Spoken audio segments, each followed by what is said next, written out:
Life is what we make it.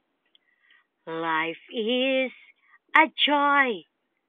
Life is a choice. Life is a gift.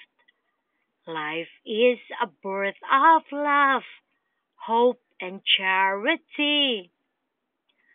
I can't alter my life. My destiny is penned by God. I just have to welcome what comes my way. I have to let people feel that I am filled.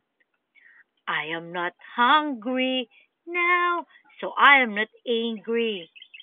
I am not thirsty now, so I am not guilty. To be wise is a blessing. To be a blessing to others is the pain. When I endure, I am really secure. When God delays, but He fulfills. When I'm humble, God is humming around.